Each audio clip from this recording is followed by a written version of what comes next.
What's up guys, my name is Ace, and welcome back to another gun guide. This is the series where I go into great detail with all of the stats, as well as some excellent attachment combinations for every gun in Modern Warfare 2.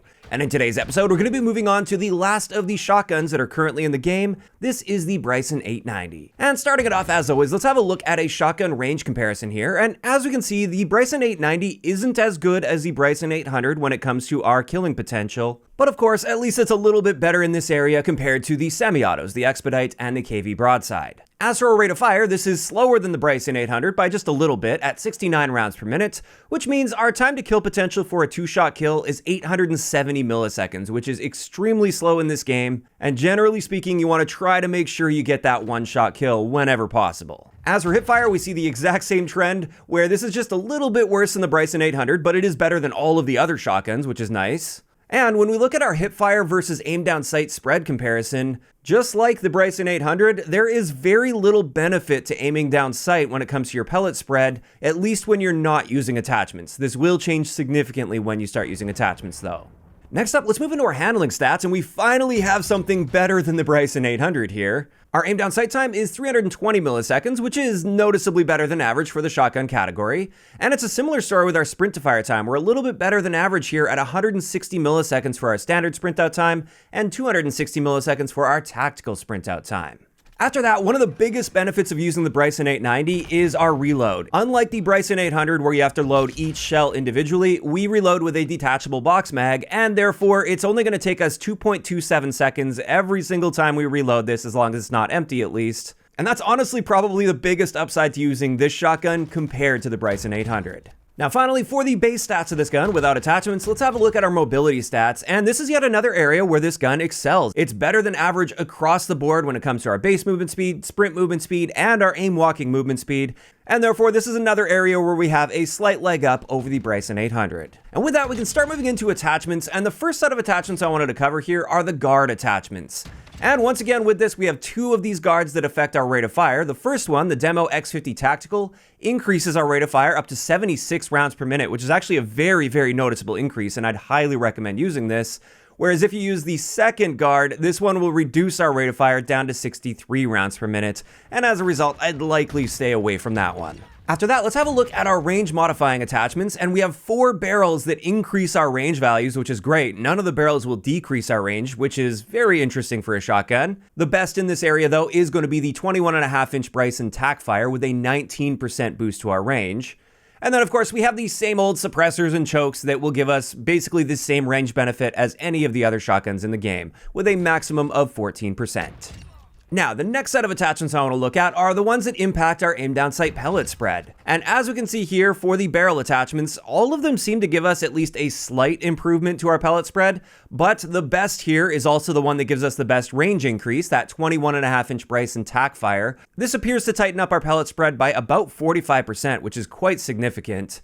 And then of course we have 3 different chokes that will modify our aim down sight spread, and just like with all of the other shotguns, the Bryson choke is the one that comes out on top here with a roughly 60% improvement to our pellet spread. And then finally, for the non-ammunition attachments at least, let's have a look at all the attachments that impact our sprint out time. And with this, we have all of the same lasers and flashlights that would typically improve our sprint out. And the best one in this area is once again the EXF Solar Flare. And then on top of this, we have a bunch of different stock attachments. Now, unlike the Bryson 800, only 2 of these stock attachments will improve our sprint out time. This is going to be both the stockless pistol grip as well as the sawed-off mod. And based on my testing, these are literally identical. They just have a different look to them. So it doesn't really matter which one of these 2 you choose. But we also have 2 of these that will harm our sprint out time, the FTAC Apollo and the Bryson 800 factory stock. So if you want to be aggressive, I'd recommend staying away from those ones.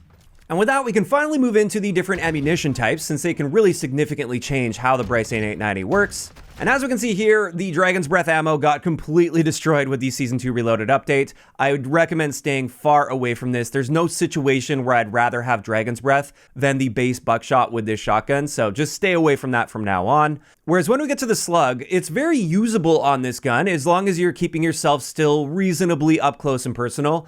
Just like with the Bryson 800, you're not going to be wanting to snipe people across the map with the slugs on this, simply because it'll be a 2-shot kill, even to the head after 55.9 meters.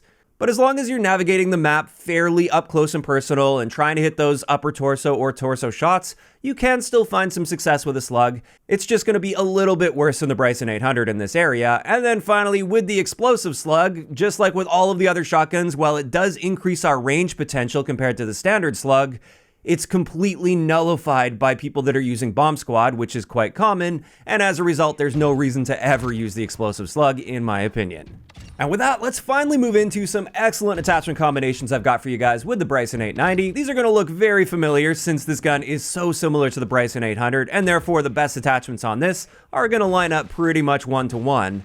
And to start this off, let's have a look at my all-around build with the Bryson 890. With this, we've got the Bryson choke, the 21.5-inch Bryson tackfire. That one gives us the best aim down sight spread, as well as the best range increase at 19%. We've also got the VLK Laser 7mW, the stockless pistol grip. You can also use the sawed-off stock if you want. Like I said, those are identical. And then finally, we have the Demo X50 tactical pump for that faster rate of fire.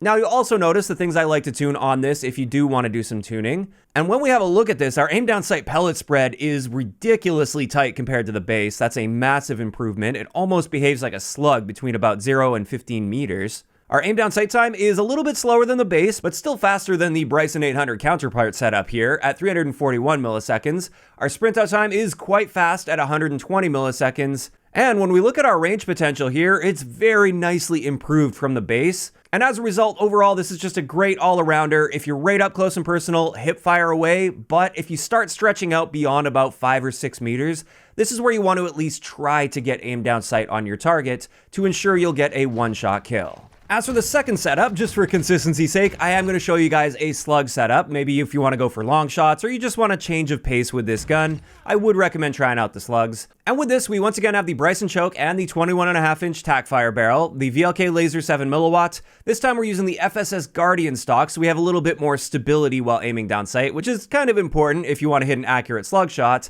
And then, of course, we are using the 12-gauge slug as our ammunition. Now, when it comes to this, our aim down sight spread at 25 meters is very, very tight, so you shouldn't have a problem hitting targets out to at least 25 meters or so. Our aim down sight time, well, not super fast and snappy. This is at least better than the Slug Build with the Bryson 800, and for a one-shot kill gun, it's still pretty reasonable. Our sprint out time is also very fast at 134 milliseconds.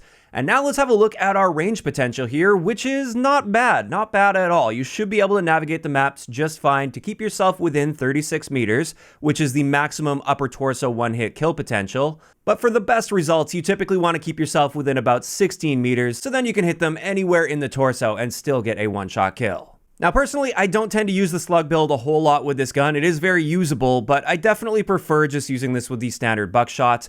And something I just wanted to address here, some people have been asking for hipfire builds, and honestly, the way shotguns are balanced in this game, I typically recommend avoiding hip firing as your primary method of challenging enemies, unless you're right up close and personal. If you're practically touching the player, of course, just hip fire them.